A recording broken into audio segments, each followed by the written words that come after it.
López Velarde es singular y es definitivo. Su literatura permite a una colectividad reflejarse en una poesía con impresiones antagónicas: piedad y lujuria, ardor sensual y experiencia mística, carne y espíritu, devoción y blasfemia. Así definió Carlos Monsiváis en su antología de poesía mexicana La literatura del jerezano. Al conmemorarse 100 años de su muerte, recordaremos al autor de Suave Patria. ¿Qué tal, Jania? López Velarde nació aquí, en Jerez, Zacatecas. En el marco del centenario de su fallecimiento se instalaron un total de 33 placas conmemorativas con cada una de las estrofas de la Suave Patria en las maravillosas calles de este lugar. Estamos en Desiertos Intactos. Bienvenidos.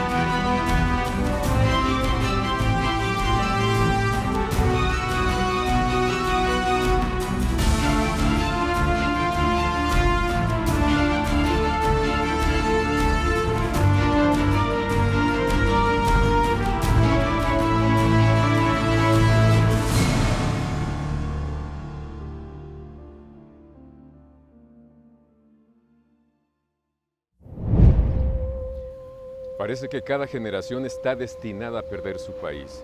Ramón López Velarde también perdió el suyo. Si uno lee sus versos de La Suave Patria o de Zozobra, verá una silueta que hoy no distinguimos. De su natal Jerez, solo quedan su casa, algunas calles con la traza que conoció, la iglesia, una alameda muy diferente a la de su infancia, un cielo cruel, eso sí, y la tierra colorada. La Ciudad de México, donde pasó sus últimos años, tampoco existe. La plaza de Orizaba, donde veía a las muchachas salir de misa de la iglesia de la Sagrada Familia, hoy tiene otro nombre y una escultura gigantesca de un hombre desnudo que imaginó Miguel Ángel y replicaron allí. Hoy es la plaza Río de Janeiro. Cada día hay menos muchachas en la iglesia y más en esa plaza. No son devotas de María, pero un buen número comparten el erotismo de la poeta Safo de Lesbos. ¿Y qué decir del cementerio de la Piedad, donde acostumbraba a caminar con Margarita Quijano, su musa? Tampoco existe. Exhumaron a los muertos y lo convirtieron en el Centro Escolar Benito Juárez y en el Estadio Nacional. De nada sirvieron esos nombres para cambiar su destino, ni que allí tomaran posesión su mandato Plutarco Elías Calles, Emilio Portes Gil y Lázaro Cárdenas. Los derrumbaron y construyeron el modernísimo multifamiliar Benito Juárez, inspirado en Le Corbusier, por cierto, que hizo polvo el terremoto en 1985. Mejor no regresar al pueblo, ni a la ciudad, ni al país donde muchos lectores seguirán leyendo sus versos como nunca imaginó.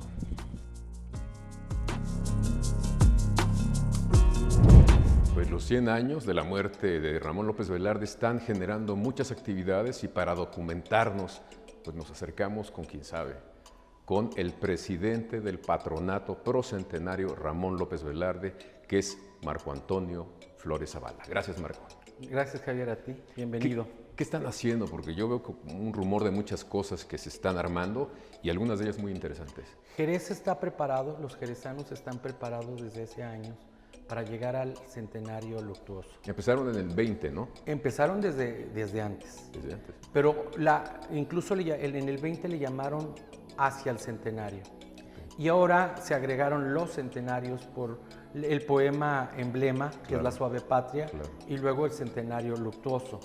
Los jerezanos se prepararon para recordar y para hacer una simbiosis, para reconstruir la identidad de la provincia con Ramón López Velarde. A partir de sus versos y sus prosas. Con base en la propia trayectoria de la historia y las tradiciones de Jerez y también con la misma obra de Ramón López Velarde, que va desde La sangre devota hasta El minutero y El don de febrero.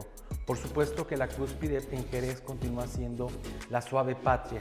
¿Y es cierto que los niños saben estrofas? No hay familia en Jerez, familia y generaciones que no sepan el poema completo.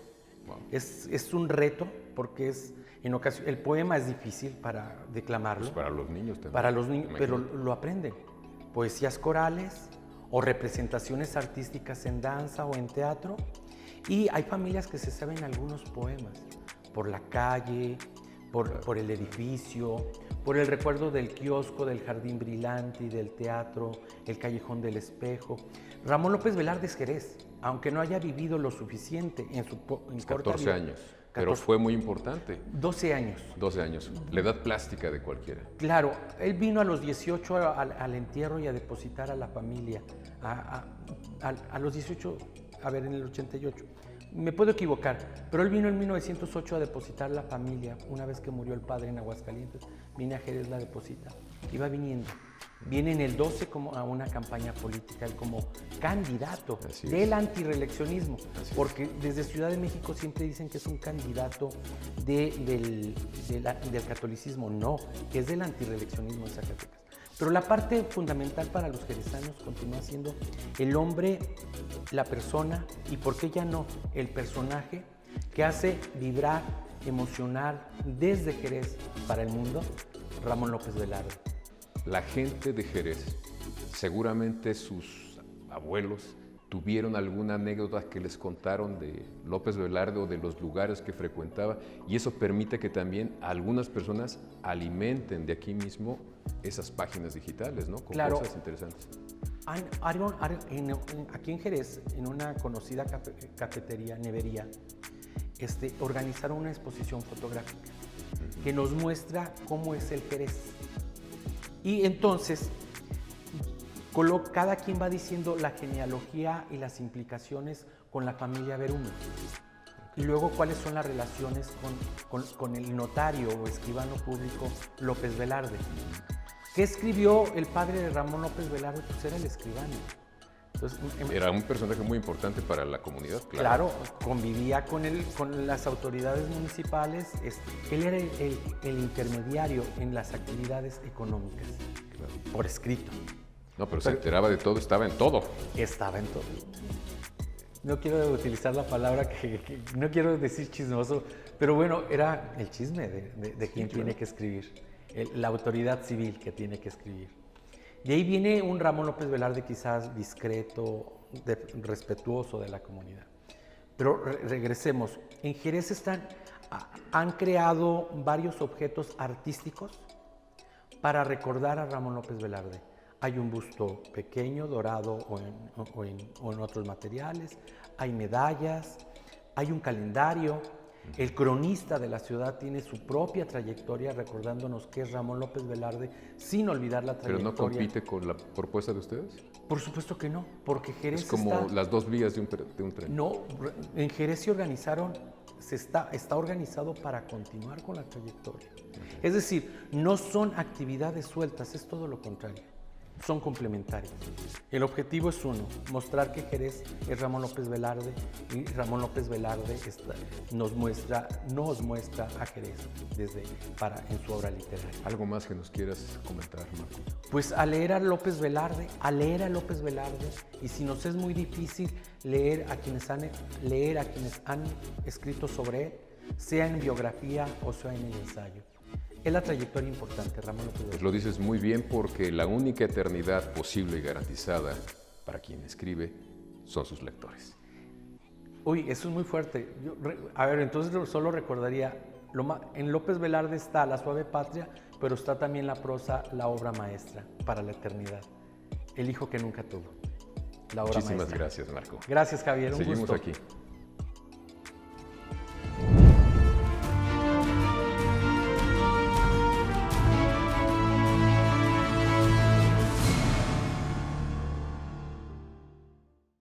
Antonio Campos, en su diccionario López Velardeano, narra cómo fue que entre la noche del 18 y la madrugada del 19 de junio de 1921 estaban en torno a la cama del moribundo Pedro de Alba, Enrique Fernández Ledesma, Rafael López, Jesús B. González, Jesús López Velarde, la hermana Aurora y doña Trinidad. Dice también que como poeta, López Velarde murió en el verano lúcido de sus dones, porque los elegidos de los dioses mueren así, jóvenes. José Juan Tablada, su amigo, quien también fuera amigo cercano del artista zacatecano Julio Ruelas, escribió 2 meses después de ese 19 de junio un retablo en su honor. La belleza le dio un ala, la otra el bien. Viva así por los siglos de los siglos. Amén. Y es que para Tablada, López Velarde, con esas 2 alas, dice Campos, era más un ángel que propiamente un ave. Una cosa sabemos, el mundo es mágico, escribió el poeta zacatecano. Coincidimos en que el mágico era él, porque su magia sigue.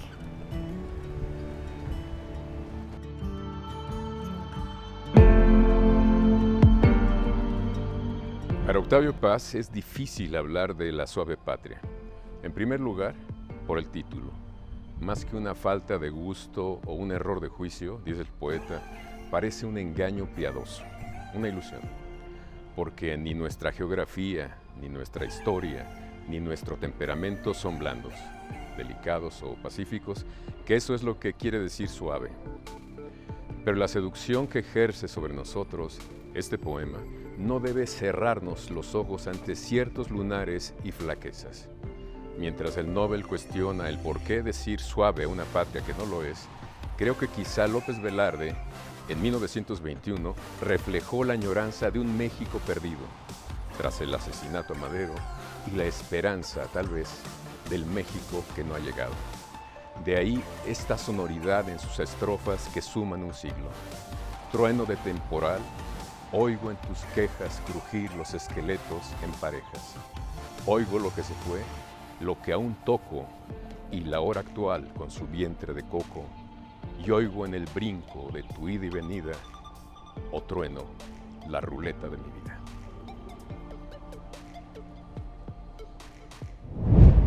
Ernesto Lumbreras, gracias por la entrevista. Bienvenido a Desiertos Intactos.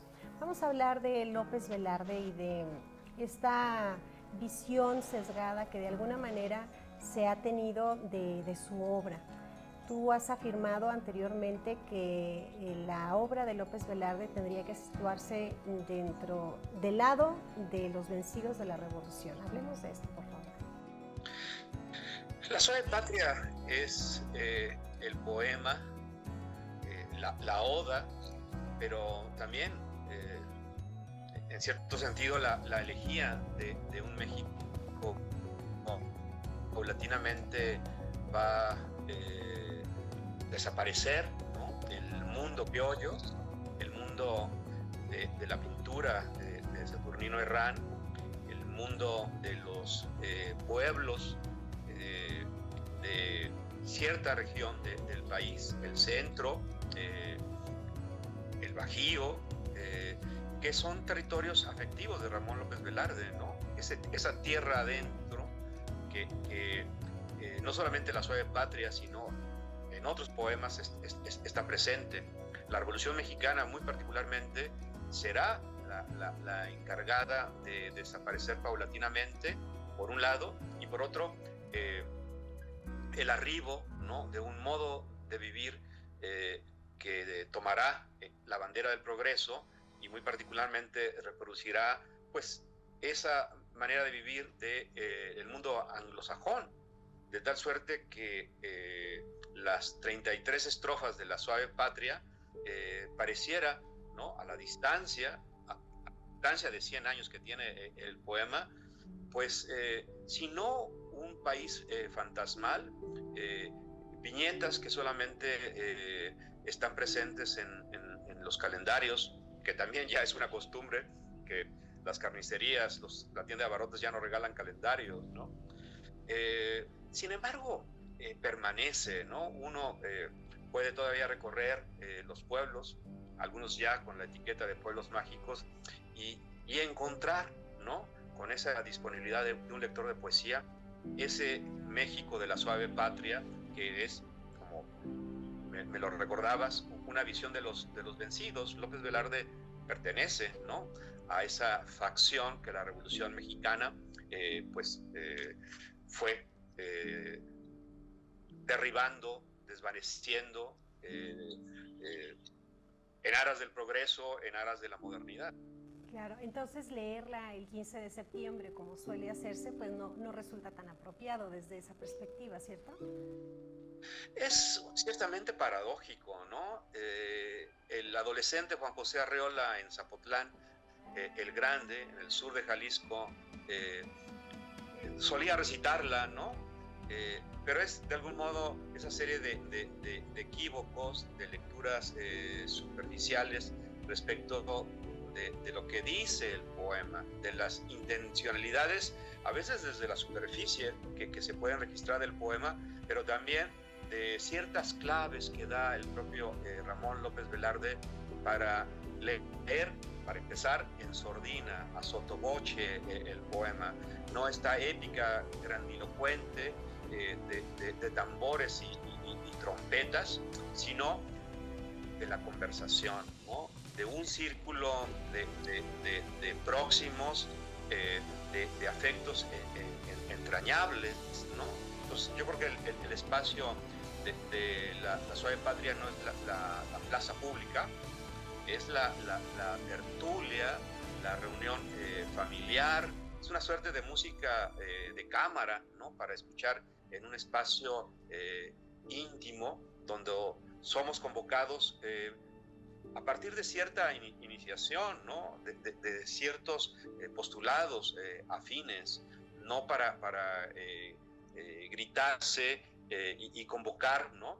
Marco Antonio Campos ha señalado las antípodas de la Suave Patria respecto del himno nacional, ¿no?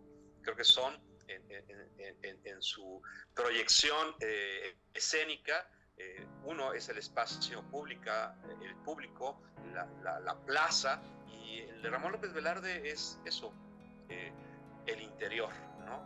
La tertulia, el refectorio de una familia, de una pequeña comunidad.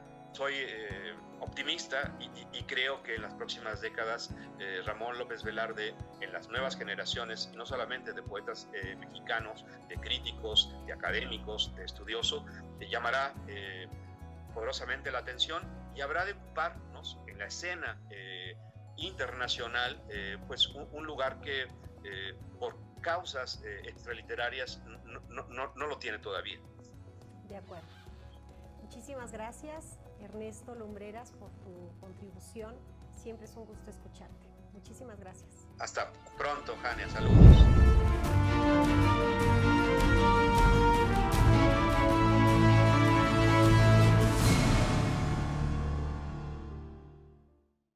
Y estamos aquí con Mari Carmen Férez en la Casa del Poeta, el lugar donde Ramón López Velarde pasó sus últimos años y quizá los más productivos, ¿no, Mari Carmen? Sí, definitivamente.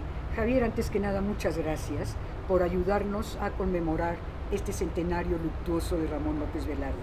Exactamente, pues es un inmueble con mucha historia. Estuvo descuidado mucho tiempo, pero ahora está muy bien remozado. Estuvo muy deteriorado porque fue una de las primeras vecindades que hubo en el tiempo de don Porfirio Díaz aquí en la Ciudad de México.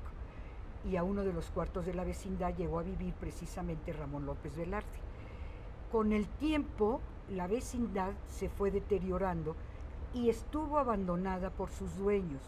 Les tocó a ellos el tema de las rentas congeladas, que les costaba más dinero venir a cobrar las rentas que lo que les daba el producto que les podía ofrecer la propia casa. Entonces se convirtió en un inmueble totalmente abandonado. Vandalizado. Vandalizado además porque la persona que se quedó al frente del inmueble regenteaba, por decir algo, malvivientes que los enseñaba, imagínate tú, a brincar esta barda, que lo hacían, usaban de escalera montículos de basura, a escalar la barda para ir a robar y después regresar y traerle el botín a ellos. Bueno, ¿cuándo se remozó esta casa? Después de los sismos de 85, ya la casa llamaba la atención a los intelectuales. Por ejemplo, don Víctor Sandoval, Javier, vivía, que él fue director de Bellas Artes y además estudioso de la obra de Ramón. Él vivía en un edificio de aquí atrás, exactamente a espaldas de la casa. Y cuando veía la casa, decía, bueno, no es posible que la última morada de quien se considera el padre de la poesía contemporánea esté en el estado en que está. Entonces se juntan varios intelectuales, todos reconocidos, estudiosos de Ramón, poetas sobre todo, que lo que más querían era reconocer, como decía yo antes, la última morada de Ramón. Claro. Se juntan y le piden al gobierno de aquella época, que era la del licenciado Camacho Solís, que rescatara el inmueble y se lo cediera a ellos, a los intelectuales, para así rendir un homenaje. El gobierno de la ciudad rescata el inmueble, se lo cede a este grupo de intelectuales y se convierte en sede del Museo Ramón López Velarde, de las bibliotecas de Salvador Novo, y además somos un lugar de encuentro para poetas y escritores. Bueno, aquí se presentan libros, se dan conferencias, se hacen talleres. Yo te puedo decir, Javier, que todavía hasta marzo del año pasado, cuando por la pandemia tuvimos que confinarnos, claro, todavía trabajábamos con agenda llena todos los días con eventos. ¿Qué están preparando a pesar de la pandemia, Mari Carmen? Mira, hemos tenido muchísimas actividades, por supuesto, vía Zoom.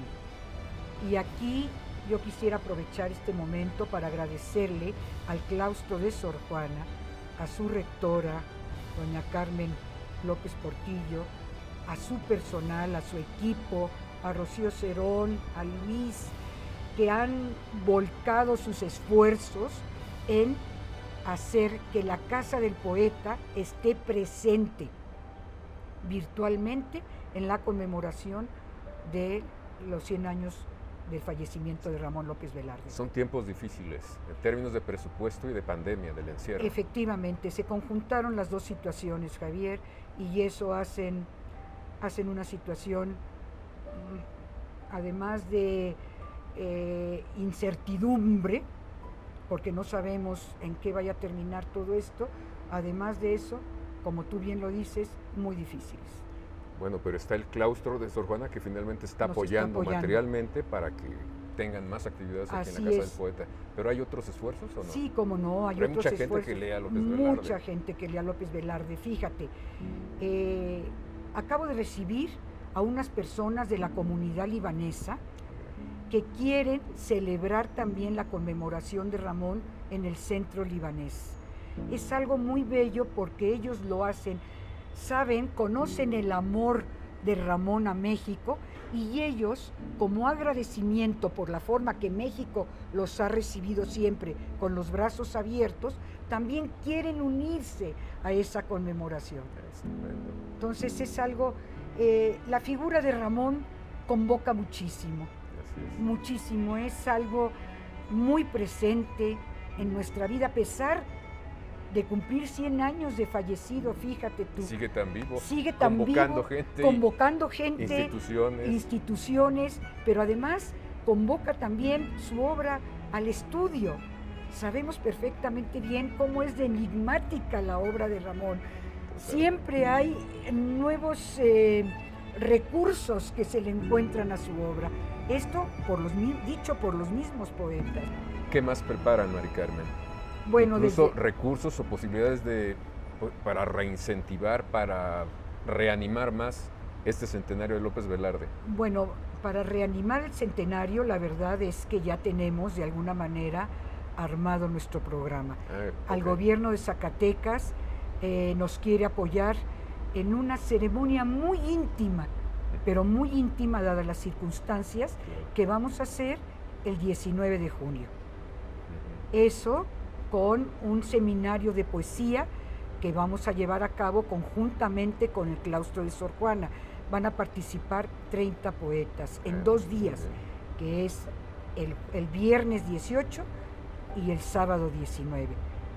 Eso es por un lado. Por otro lado, también el Senado de la República va a inscribir en letras el nombre de Ramón López Velarde en las instalaciones del Senado. Bueno, no puede pasar desapercibida. No puede pasar desapercibida un momento como este, y sobre todo por ser el personaje que es. ¿Algo más que nos quieras compartir, Mari Carmen?